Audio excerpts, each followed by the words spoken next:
Accéder à un logement décent, une préoccupation majeure des autorités gabonaises pour le bien-être des différentes couches sociales de notre pays.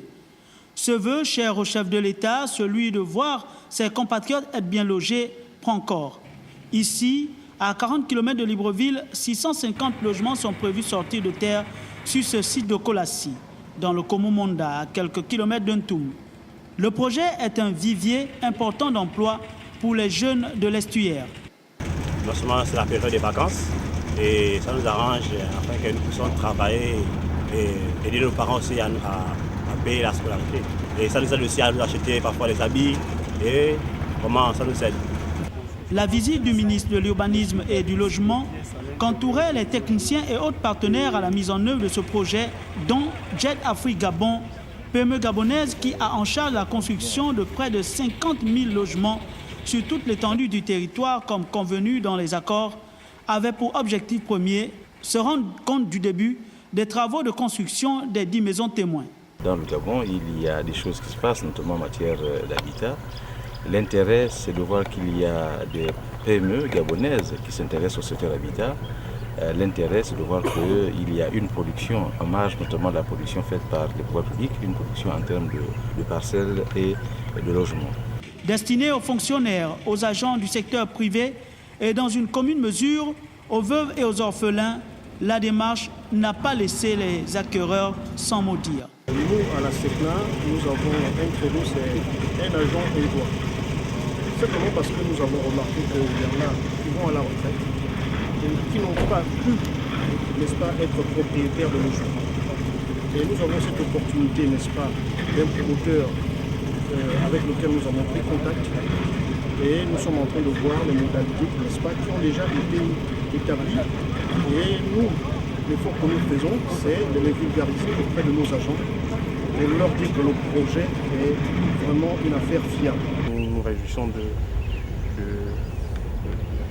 cette visite ce matin par le ministre en charge de l'habitat pour constater l'avancement de ce projet qui n'est qu'un premier dans le cadre du programme de construction de ces 30 000 logements que Jet Afrique est en train d'entreprendre. Alors ce que nous faisons, c'est d'apporter à Jet Afrique des partenaires techniques et financiers, notamment américains. À travers ces 10 maisons témoins qui sortent de terre, Jet Afrique Gabon donne du sien aux côtés de certains partenaires. En musique, le partenariat qui lie Jet Afrique Gabon et l'État gabonais. C'est ce qui justifie la présence du ministre sur ce chantier. Depuis le lancement du projet le 25 février 2016, le ministre était fait représenter par ses collaborateurs. Aujourd'hui, il a jugé utile de venir s'imprégner de l'état d'avancement du programme que nous mettons en exergue. Pour satisfaire, je vais toujours continuer à remercier d'ailleurs le chef de l'État, le président de la République, parce que le projet, c'est l'État gabonais et Jet Afrique Gabon.